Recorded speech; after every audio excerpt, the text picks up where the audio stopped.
Subscribe करें और bell दबाएं ताकि कोई खबर रह न जाए।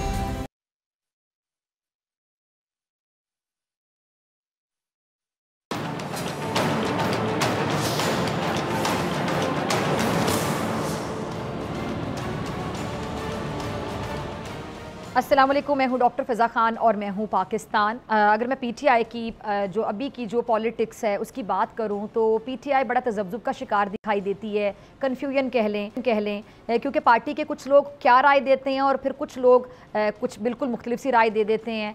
अगर कोई इस तरह की बात करता है कि जी आप समझते हैं शुमाल की बात हो रही है तो दूसरा बिल्कुल जनूब की बात कर देता है, एक मशरिक़ की बात करता है दूसरा मगरिब की बात कर देता है, एक सफ़ेद कहता है तो दूसरा डायरेक्ट कह देता है कि नहीं जी तो काला है। कोई चीज़ समझ नहीं आ रही है, इतनी कन्फ्यूजन है कि या अंडरस्टैंडिंग की कमी है, राय में बहुत ज़्यादा इख्तलाफ पाया जाता है। और फिर इस तरह की कन्फ्यूजन के कोई डायरेक्ट मुफाहमत की बात करता है, कोई डायरेक्ट हर्जा सराई की बात करता है। और सॉरी टू से ये एक आम शख्स जो कि थोड़ी सी भी अकल बूझ समझ रखता है वो भी इस बात को बासानी समझ सकता है कि ये सोची समझी साजिश के तहत भी हो सकता है कि एक जो ग्रुप है वो इस तरह की बातें करता रहे और दूसरा ग्रुप हर्जा सराई करता रहे।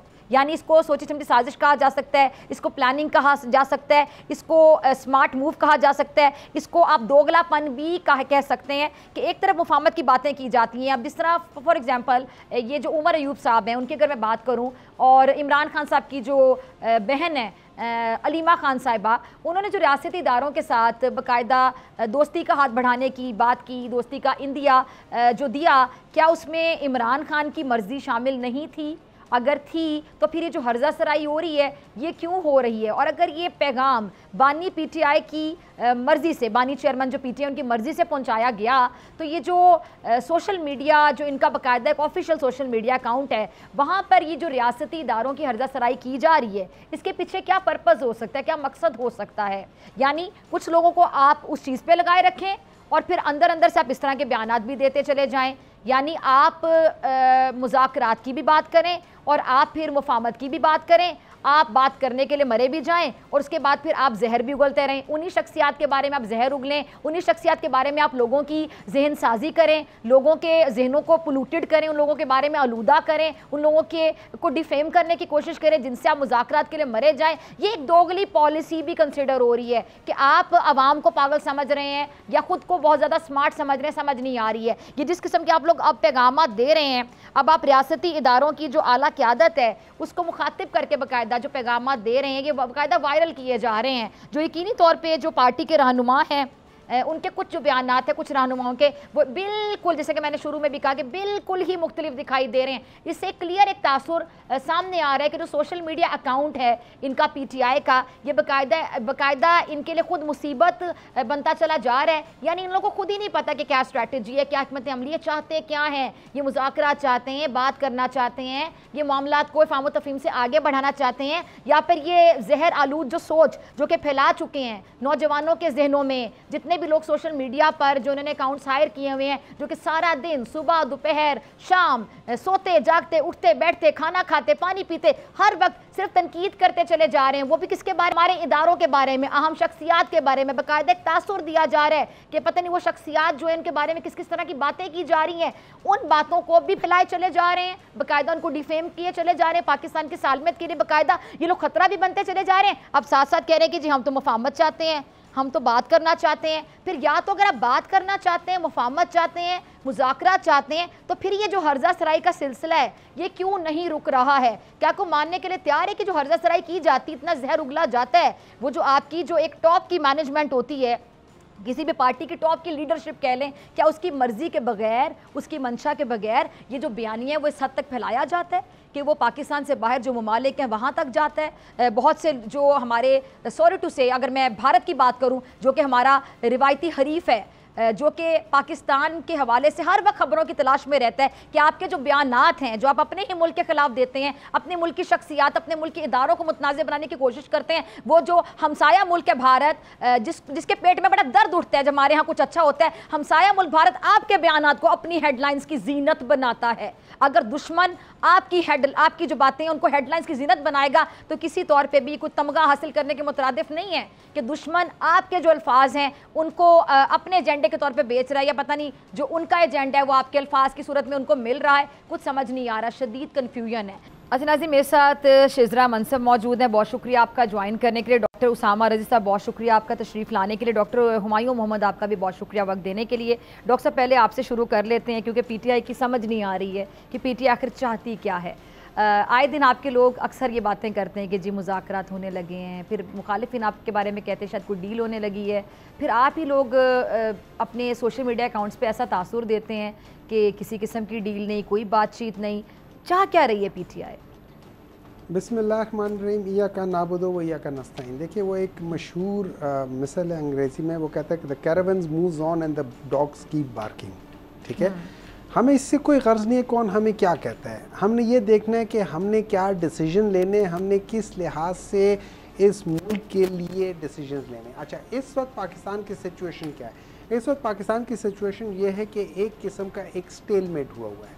स्टेलमेट इस तरह हुआ है कि 2 या 3 पॉलिटिकल पार्टीज़ ने मैंडेट चुराया हुआ है पाकिस्तान में, और वो लोग बग़ैर मैंडेट के चुराए हुए मैंडेट के साथ गवर्नमेंट में बैठे हुए हैं। अच्छा, अपरेंटली उनको सपोर्ट तो कर रही है, वो इस्टेब्लिशमेंट कर रही है, ठीक है। और उसके अलावा अब सारे केसेस जो हैं वो ट्रिब्यूनल के ऊपर सुप्रीम कोर्ट जो है वो कोई डिसीजन ले नहीं रही है। वहाँ पे हाई कोर्ट की, लाहौर हाई कोर्ट ने कह दिया कि हमारे साथ यही लोग होंगे। कमीशन जो है वो कहता है कि नहीं, मैं तो अपने बंदे लेकर आने, सुप्रीम कोर्ट वहाँ पे। तो ये हर जगह पे एक स्टेलमेट आई है। अब इसकी वजह से हो क्या रहा है? इसकी वजह पाकिस्तान की एक स्टेबिलिटी नहीं बन रही। हम लोग आज चीखें मार रहे हैं और बड़े खुश सारी ये गवर्नमेंट वो कर रही है कि जी फिच ने हमें CCC+ कर दिया है, CCC- से CCC+ कर दिया है। और जब ये लोग आए थे ये नारा मारते हुए कि पाकिस्तान डूब गया है, पाकिस्तान ख़त्म हो गया है, आज ये कह रहे थे कि पाकिस्तान 2.4 GDP पे पहुंच गया, -0.178 से 2.4 या 2.8 पर पहुंच गया। और आगे भी वो कहते हैं कि ग्रोथ 1-8% हो जाएगी, तो अगले 2-3-4 सालों में 5% तक ये चले जाएंगे। और लेकिन जब ये आए थे उस वक्त GDP 6.2% थी, और फिच ने उस वक्त पाकिस्तान को B+ रखा हुआ था। तो उस वक्त पाकिस्तान तबाह था, आज पाकिस्तान तरक्की कर रहा है। जिस वक्त 14 रुपए के वो बिजली का यूनिट था उस वक्त पाकिस्तान तबाह था, आज जब 70 रुपए का है तो पाकिस्तान तरक्की कर रहा है। जिस वक्त 178 का जब डॉलर था तो पाकिस्तान तबाह हो रहा था, आज 278 का तो पाकिस्तान तरक्की कर रहा है। अब ये तो हालात है। अब इस वक्त हम कर क्या सकते हैं? इस वक्त या तो हम एक दूसरे के साथ इसी तरह लड़ाई कर सकते हैं, हम इसी तरह सड़कों पे जा सकते हैं, ये सारी चीज़ें कर सकते हैं और ये हालात ठीक नहीं होंगे। या दूसरे लफ्ज़ों में हम ये कर सकते हैं कि हम हालात को ज़रा बिगड़ने से रोकें और हम में से कोई एक बंदा आगे बढ़ के ये करे कि यार चलो मैं आज के बाद तुम्हें बुरा भला नहीं करूंगा। उसूलन ये जो लोग ताकत में होते हैं, जो लोग हुकूमत में होते हैं, ये उनका ज़र्फ होता है। लेकिन जो हुकूमत में बैठे हैं, जब उनका ज़र्फ ही नहीं है, उनका ज़र्फ ये होता है कि वो औरतों को छोड़ देते हैं, उनका ज़र्फ ये होता है कि ये 2 नंबर केसेस ना करते हैं। आप लोग किससे चाहते हैं? देखिए, हम इस वक्त मुज़ाकरात 2 चीजें हैं। एक नाम लीजिएगा। आप लोग हुकूमत से मुज़ाकरात चाहते हैं, हुकूमत आपको बारहा दावत दे चुकी है। सुन ले, हुकूमत के पास इख्तियार कोई नहीं है। अच्छा, फिर किसके पास इख्तियार है? अब सुन ले। अच्छा, आप हुकूमत से मुज़ाकरात नहीं चाहते? सुन ले, हम मुज़ाकरात चाहते हैं इस वक्त जितने स्टेक होल्डर्स हैं जो इस मुल्क की, फॉर एग्जाम्पल, जिसको मैं समझता हूँ कि क्या आपका क्या मतलब है, एस्टैब्लिशमेंट मुल्क की स्टेक होल्डर नहीं है इस वक्त? क्या मतलब है उनके पास वो डिसीजन मेकिंग नहीं है? सारी डिसीजन, अगर उनके पास डिसीजन मेकिंग ना होती, मोहसिन नकवी किस तरीके से सेनेटर बनता? मुझे एक बात बताए, वो किस तरह से वो बन जाता? अच्छा, मुझे बताएं कि आप लोग, अब आप ये ऑन रिकॉर्ड कह रहे हैं आप लोग सिर्फ फौज से मुज़ाकरात चाहते हैं? नहीं, हम फौज से नहीं चाहते, लेकिन हम चाहते हैं कि फौज का बीच में होना बहुत जरूरी है, क्योंकि फौज आप एग्जैक्टली किससे मुज़ाकरात चाहते हैं? मोहसिन नकवी से चाहते हैं? नहीं, Mohsin Naqvi should not be a part of it. फिर अच्छा, मोहसिन नकवी हो ही ना, should not be part of it. अच्छा, मतलब आप कैटेगरी के लिए कह रहे हैं कि मैं कैटेगोरिकली चाहते हैं मुज़ाकरात, बल्कि आप चाहे उसका हिस्सा भी ना हो। मैं कैटेगोरिकली कहता हूं कि Mohsin Naqvi played a very dicey role in this whole system. उन्होंने जब as a caretaker government थे, उन्होंने सारे कॉन्स्टिट्यूशंस की वायलेशंस की थी। उन्होंने जिस तरीके से अपना रोल प्ले किया, that was very controversial and very bad role. अच्छा, ठीक है। अच्छा, तो मैं, अगर आप मुझसे पूछे एज अ PTI वर्कर या एज अ PTI लीडर, मैं कहूंगा कि अगर फर्ज करें हम कहते हैं, एस्टैब्लिशमेंट को कहते हैं आप अपना, जैसे इमरान खान ने कहा हुआ है कि कोई नुमाइंदा कर दे, दैट नुमाइंदा should not be Mohsin Naqvi. ठीक है। अच्छा, वो नुमाइंदा फिर कौन होना चाहिए वो भी सजेस्ट कोई कर दें कोई चीज हो जाए, कोई देखिए मेरी नजर में कोई ऐसा शख्स आपकी नजर में कौन है ऐसा जो पॉलिटिकल हो, जो इंसान अकल और जो बैलेंस्ड आदमी, कोई भी हो सकता है। सर अब देखना बैठ के आप कह रहे हैं, मतलब आप मोहसिन नकवी साहब को इनडायरेक्टली कह रहे हैं कि वो बैलेंस्ड नहीं है। He is a biased man. मैं कह रहा हूं अनबायस्ड। देखें, अगर आपने कोई अकल रखने वाला और बैलेंस्ड बंदा हो, आपने ये ना हो तो ये आप लोगों की रिमार्क्स है ना सर, जब आप किसी के बारे में भी बात कर देते हैं कंपैरिजन करते हुए। डॉक्टर साहब, अच्छा, जब आपने चीजें रिजॉल्व करनी है ना, आपने बीच में अनबायस्ड लोग रखने हैं। अच्छा, आपने अनबायस्ड लोग रखने, आपने बायस्ड लोग अच्छा चलिए ठीक है, एक बात ये आगे चलते हैं। अब आप मुझे बताएं कि जैसे आपने मोहसिन नकवी साहब के बारे में खुलकर अपनी राय का इजहार किया, क्या ये आपकी जाती राय, आपकी पार्टी भी सोच रखती है? ये मेरी जाती राय है। ठीक है, सोशल मीडिया पे अक्सर उनके बारे में बातें करते हैं ना आप लोग। ये मेरी जाती राय है, ये मेरी जाती राय है। आप कंट्रोवर्शियल लोगों को अगर बीच में ले आएंगे ना, वो कंट्रोवर्शियल है पीटीआई के लिहाज से। अगर आप कंट्रोवर्शियल को ले आएंगे, अगर वो अच्छा भी फैसला कर रहे होंगे, उसमें कुछ ना कुछ हम लोग, अच्छा आपकी नजर में कौन ऐसी शख्सियत हो सकती है जिन पे आपको एतमाद हो, आप लोगों को? बहुत सारे लोग हो सकते हैं, बहुत सारे।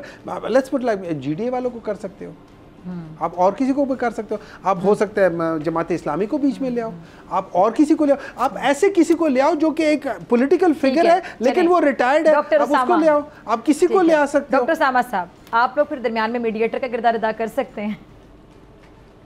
मतलब कुछ बुनियादी चीज़ें तय हो ना जी, कि वो मीडिएटर और ये तो सब बहुत बात की बात है। बुनियादी चीज़ ये है कि आपका पूरा सिस्टम इस वक्त फेलियर की तरफ है, टोटल कोलैप्स है।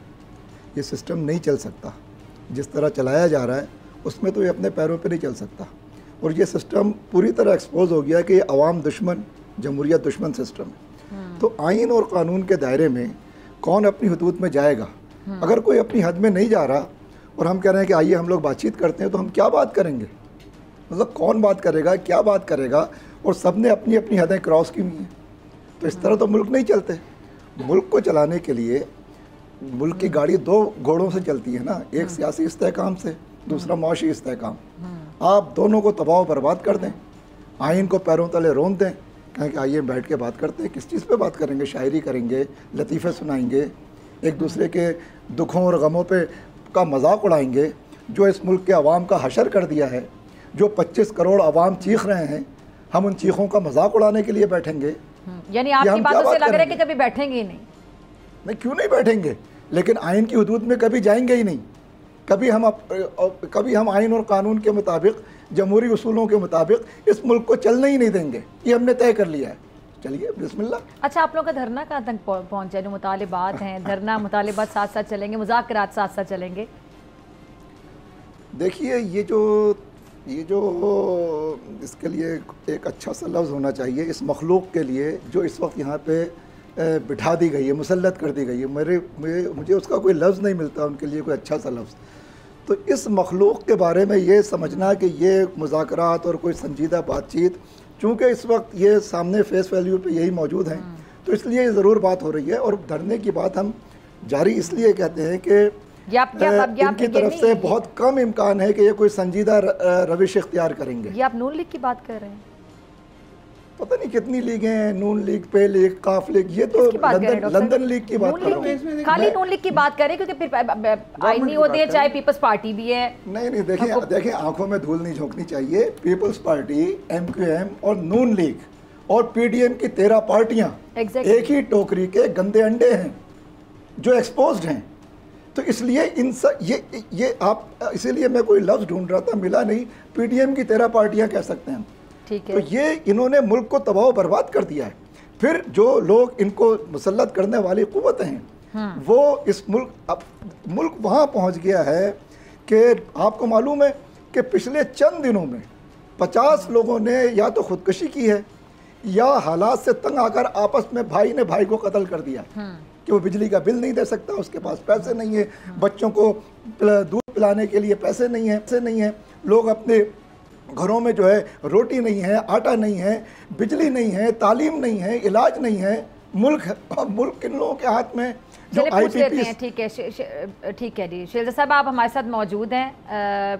कैसे देख रही हैं आप कि वो कह रहे हैं कि मुल्क आप लोगों के हाथ में दे दिया गया है? तमाम जो पार्टियाँ हैं, PDM पार्टियाँ उन्होंने कह दिया, जिसमें आपकी पार्टी तो ज़ाहिर बात है फ्रंट पर है, बड़े गिले शिकवे कर रहे हैं ये डॉक्टर उसामा साहब। मैं नहीं, आवाम कर रहे हैं।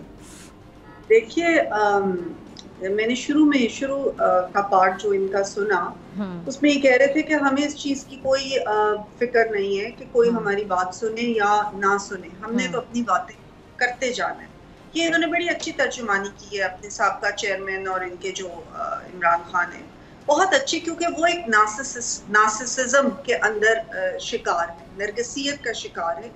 उनको इस चीज की समझ नहीं आती और ना ही उनके पार्टी के लोगों को कि वो बात कर क्या रहे हैं और उसके ऊपर उन्होंने अमल दरामद कैसे करना है। ये कंफ्यूजन का शिकार है और अपनी कंफ्यूजन इन्होंने मुल्क के ऊपर भी मुसल्लत करने की कोशिश की है और इनका हर इक़दाम मुल्क में केओस और डिस्टेबलाइजेशन लाने के लिए मौसर साबित होगा। आप देखिए कि चंद दिन पहले ही इनके जो ऑफिशियल अकाउंट्स थे, अच्छा बाय द वे आपको थोड़ा सा बता दूं, ये अभी जो बात कर रहे थे ना, ये डॉक्टर उसामा रजी साहब हैं, ये जमात इस्लामी को रिप्रेजेंट कर रहे हैं, लेकिन साथ डॉक्टर हुमायूं मोहम्मद भी तशरीफ रखते हैं जो कि मैंने ऐसी बातें नहीं की। जी जी इन्होंने नहीं, इनकी बात मैं नहीं करी, मैं शुरू की बात। अच्छा, मैंने जो बात कोट की थी वो सामा साहब कह रहे थे जो कि जमात इस्लामी को रिप्रेजेंट कर रहे हैं। आजकल धरना दिए हुए हैं और आप लोगों से मुतालिबात भी, मुज़ाकरात भी चल रहे हैं। जी जी जी देखिए, ये धरना जो है ये इसके ऊपर भी मैं आती हूँ। मैं पीटीआई के पहले थोड़ा सा जवाब देना चाहती हूँ कि उन्होंने बात की थी। अब बात ये है कि शुरू में उनके सोशल मीडिया अकाउंट से जो हमारे बहुत फौजी हमारे जो है, हमारे बहुत मोहतरम है, हमारे इदारे, उनके ऊपर तनकीद की इन्होंने, उनके ऊपर क्या क्या बातें नहीं की, किस किस तरह की चीज़ें नहीं उनके ऊपर की, इनके ऑफिशियल अकाउंट से आई। और उसके बाद इन्होंने ये किया कि आज उन्होंने कह दिया कि जी हम तो फौज से मुज़ाकरात करना चाहते हैं। और वो वक़्त था 2022 में, जबकि एक आईनी तरीके से इनकी हुकूमत गई, तो इन्होंने क्या क्या बातें नहीं की। जब उस वक़्त की फौजी क़यादत ने कहा कि हम सियासत से पीछे हट रहे हैं, हम एक सियासत में मदाखलत नहीं करना चाहते, सियासी जमातें जाने और मुल्क की सियासत जाने, तो इन्होंने कहा कि न्यूट्रल तो जानवर होते हैं। इन्होंने कहा कि चौकीदार कैसे न्यूट्रल हो सकता है। इन्होंने कहा कि अल्लाह ताला ने कहा है कि न्यूट्रल नहीं होना, यानी कि उनका कहने का मकसद ये था कि फौज उसी तरह हमारा साथ देती रहे जिस तरह पहले देती रही।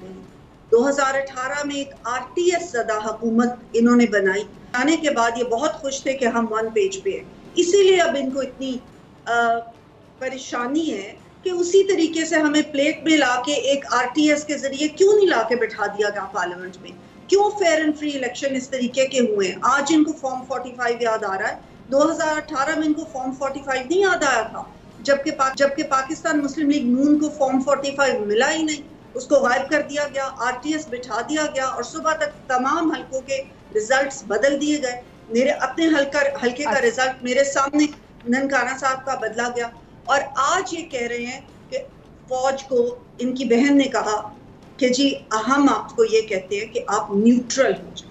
आज किस तरह से इनको न्यूट्रलिटी पसंद आ गई। फिर आज इन्होंने कहा कि हम फौज के साथ मुज़ाकरात करना चाहते हैं और साथ ही साथ अपनी शराइत रख देते हैं कि जी हमें हमारा मैंडेट वापस, अगर मैंडेट ही वापस करना है तो फिर 2018 से शुरू हो जाए। और उससे पहले भी आपको याद है इनका यही शेवा रहा है, जब इनकी हुकूमत बन जाती है तो ये कहते हैं नाउ एवरीथिंग इज फाइन। अगर इनकी हुकूमत नहीं बन पाती, इसका जवाब लेते हैं ब्रेक के बाद। ठीक है, हमारे साथ मौजूद है, इसका जवाब लेते हैं ब्रेक के बाद।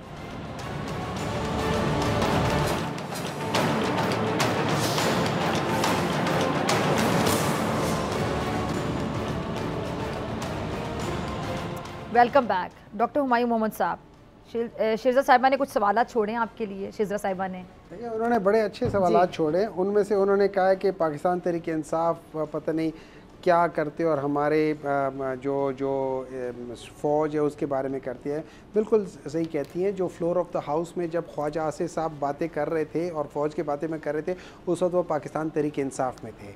जब चीफ़ ऑफ आर्मी स्टाफ का जहाज़ पाकिस्तान में लैंड नहीं होने दिया और उसको कहा कि इंडिया चले जाओ, तो उस वक्त भी पाकिस्तान तहरीक इंसाफ के ही प्राइम मिनिस्टर थे। उसके बाद जो जलसों में नारे लग रहे थे वो भी पाकिस्तान तहरीक इंसाफ के ही लोग लगा रहे थे।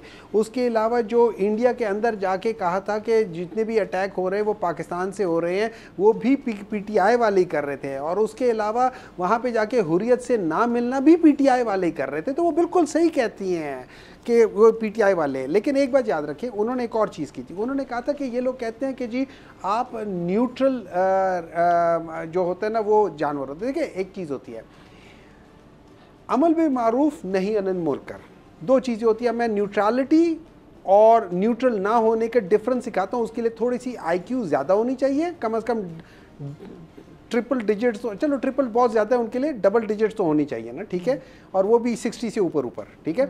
अच्छा, इस तरह होता है कि अगर फ़र्ज़ करें मैं बैठे हुए हैं, शेज़ा साहब बैठे हैं और डॉक्टर साहब बैठे हुए हैं, हम तीनों बैठे हुए हैं, आप हम तीनों में से किसी एक के साथ बायस नहीं हो सकती, आपको न्यूट्रल होना पड़ेगा।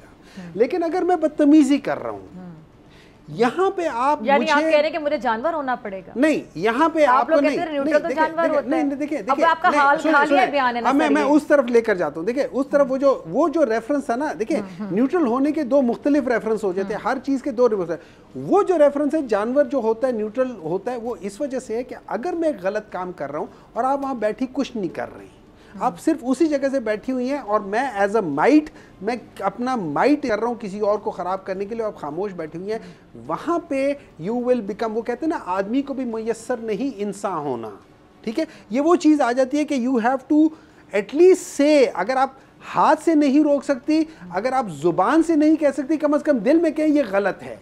वो चीज़ें आपके अंदर ज़रूर होनी चाहिए कि आपको कहना चाहिए कि ये गलत है, तो गलत को गलत कहना, ये अमल बिल मारूफ और नहीं अनिल मुनकर में आता। अच्छा, फिर एक सवाल आता है डॉक्टर साहब, देखें 2018 में जब आप लोगों की हुकूमत आई थी, वहां से शुरू करते हैं, पीछे चले 13 में उसमें भी एक कमेंट, वो बिल्कुल सही कहती हैं। उसमें रात को 2 बजे मैंने बाजवा साहब को वो किया था ना कि बाजवा साहब मैं हार रहा हूँ, सीट मुझे दे दो, और बाजवा साहब ने एक मीटिंग में कहा था कि ख्वाजा साहब आप तो गिला ना करें, आप तो हार रहे थे, हमने जिता दिया था। और that was just a tip of an iceberg. Actually मैं आपको एक और बात बताता हूँ, एक्चुअली 2018 में पाकिस्तान तहरीक इंसाफ अगेन जीत रही थी। पाकिस्तान तहरीक इंसाफ को जरा कट टू साइज किया गया था ताकि ये सिंपल मेजॉरिटी ना ले। इस दफा तो 2/3 मेजॉरिटी थी ना, उस दफा हमारी सिंपल मेजॉरिटी थी। और मैं उसकी रिफ्लेक्शंस आपको बताता हूं, आप केपी को देख लें, केपी में पहले साल केपी ने आज तक किसी को 2 दफा नहीं चुना, पहले साल सिंपल मेजॉरिटी से कम हमें मखलूत हुकूमत बनानी पड़ी, दूसरे साल हमारे पास सिंपल मेजॉरिटी थी,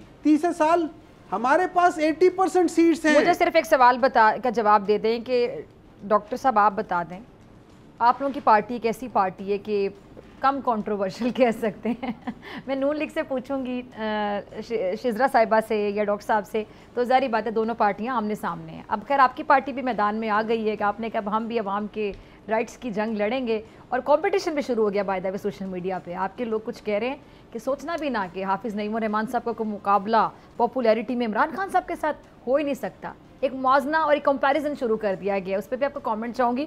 दूसरा ये कि जो भी आया है जीत कर, हारने वाले ने, मैंने तो जब से होश संभाला है, हारने वाली पार्टी कभी नहीं मानती कि हम हारे हैं, और जीतने वाले को ये कहा जाता है कि आप एक ही सड़क से होकर आए हैं। हमारे तो होश अभी भी, और वो सड़क आपको पता है एक ही सड़क है। जीतने वाले को हमेशा ही ताना दिया जाता है कि आप उस वक्त की इस्टेब्लिशमेंट के कंधे को इस्तेमाल करके आगे आए हैं। ये मैं अलग कहती हूँ क्योंकि ये सियासी जमातें कहती हैं। ये हारने वाला, हम एक बचपन में कहानी पढ़ते होते थे कि स्पोर्ट्समैनशिप स्पिरिट बड़ी ज़रूरी होती है कि हारने वाला जीतने वाले को थपकी दे, उसके लिए क्लैपिंग करे कि भाई आप जीत गए, कोई बात नहीं, मैं हार गया हूँ। यहाँ पे हारने वाला हमेशा मुतनाज़े बनाता है एस्टेब्लिशमेंट को। हारने वाला रिजल्ट से पहले आके माइक पकड़ता है, तकरीर शुरू करता है और प्रेस कॉन्फ्रेंस शुरू करता है, जी हम आपको पहले बता रहे हैं कि हमारे से तारीखी धांधली हो गई है, और फिर एस्टेब्लिशमेंट को गंदा कर दिया जाता है। सॉरी टू से, ये सियासतदान करते हैं।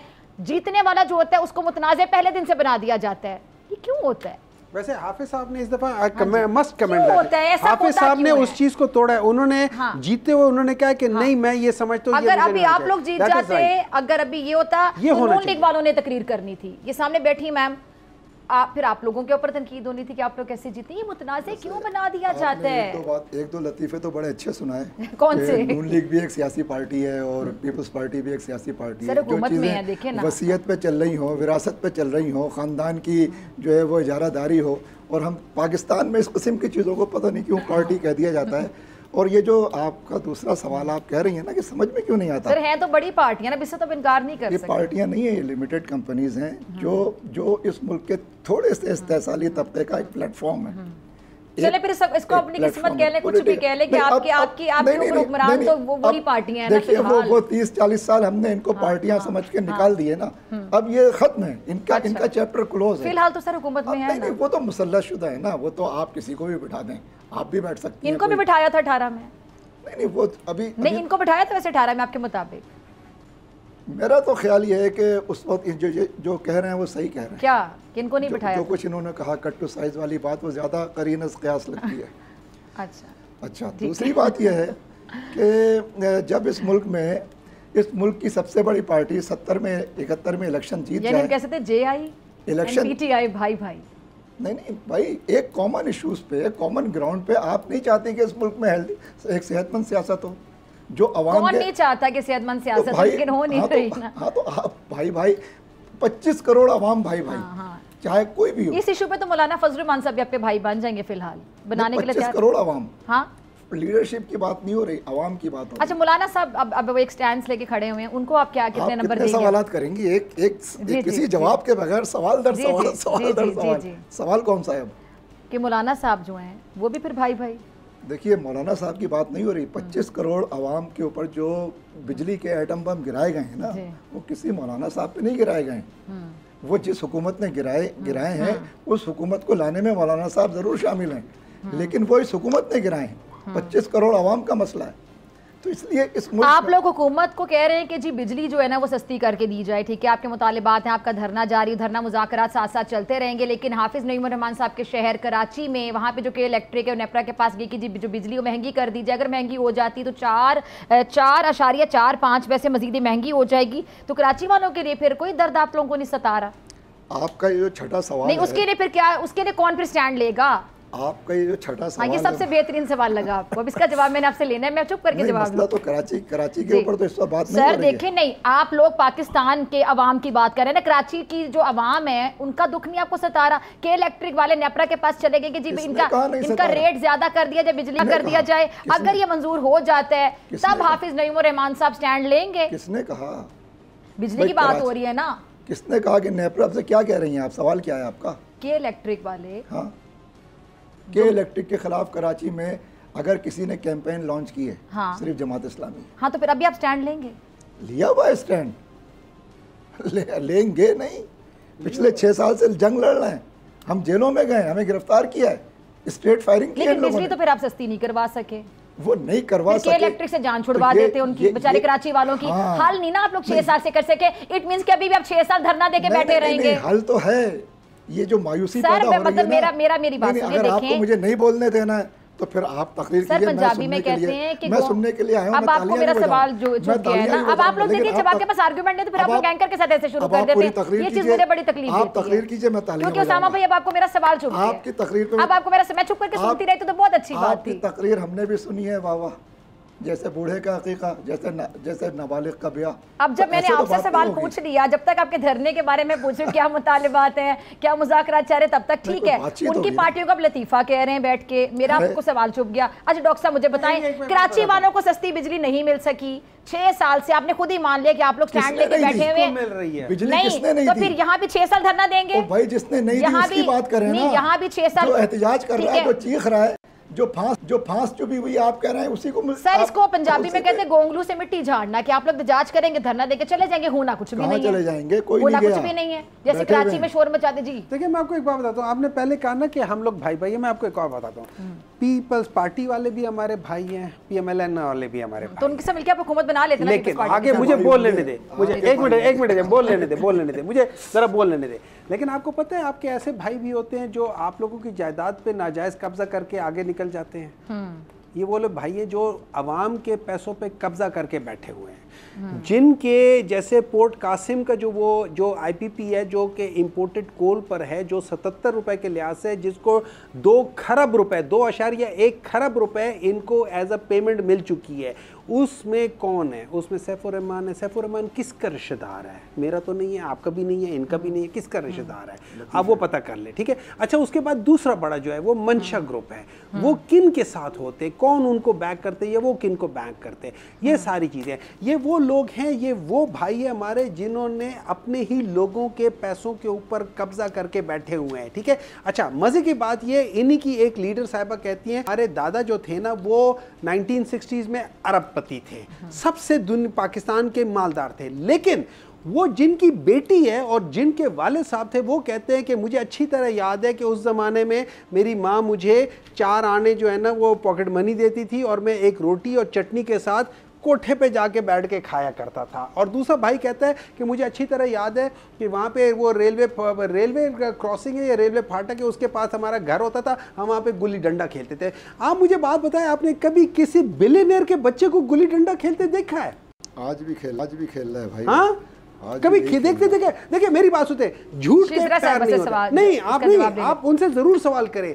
नहीं, ये आपका सवाल ही मैं वहां ले जाती हूं। देखिए मैं आपको सिंपल सी बात बताता हूं, इस मुल्क का जो अलमिया है ना, इस मुल्क का अलमिया ये है, इस मुल्क का अलमिया ये है कि पाकिस्तान के अंदर हम लोगों ने बिजनेस वालों को लाके बिठा दिया है और वो कॉन्फ्लिक्ट ऑफ इंटरेस्ट के लिहाज से उन्होंने सारा किया। अच्छा, आप मुझे एक बात बताएं, मैं कैसा बंदा हूंगा जो अपने घर को, अपने इलाके को इंडिया के एक इलाके के नाम पे वो कर दूं? अच्छा मैम, आपके पास इन बातों का क्या जवाब है? मेरे ख्याल से मुझे सवाल पूछने की जरूरत नहीं। जितनी भी बातें अभी तक है ना, इनकी पार्टी भी बहुत नॉन सीरियस है और इनकी सारी बातें बहुत नॉन सीरियस हैं। एक चीज होती है वर्ड प्ले, अब इन्होंने न्यूट्रल वाली चीज को लेके उसके ऊपर वर्ड प्ले किया, जी ये ऐसे होता है तो इधर से निकले मशरिक से और मगरिब चले गए, जनूब से निकले, कुछ किसी को समझ नहीं आई कि ये क्या कह रहे हैं। और हम बहुत एक सीरियस जमात है, हम पाकिस्तान के लिए दर्द रखते हैं, अपने मुल्क के लिए दर्द रखते हैं।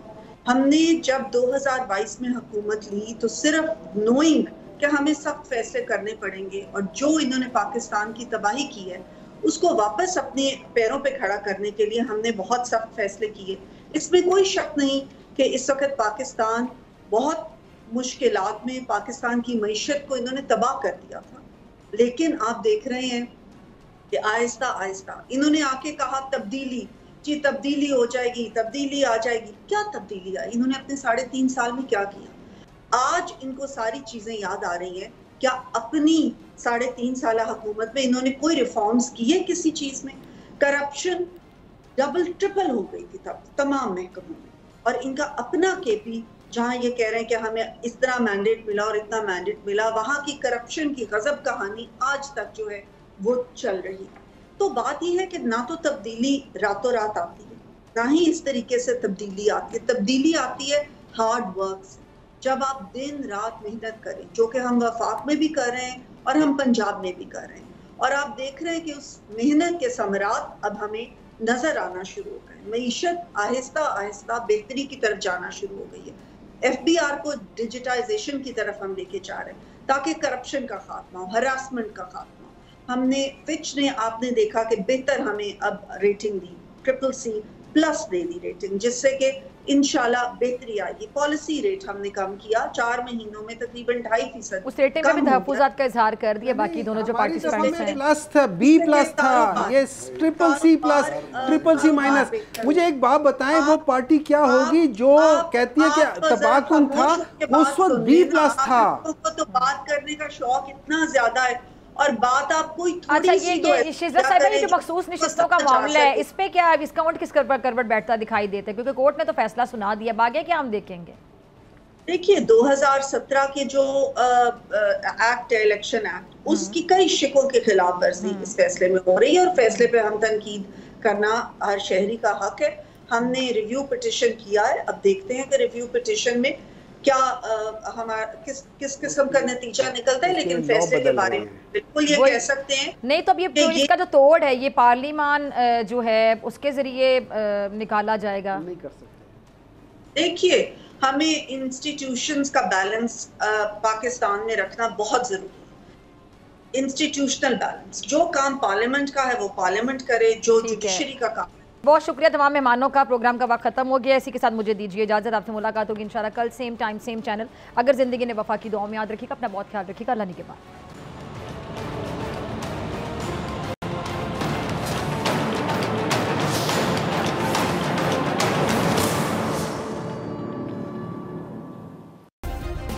सब्सक्राइब करें और बेल दबाएं ताकि कोई खबर रह न जाए।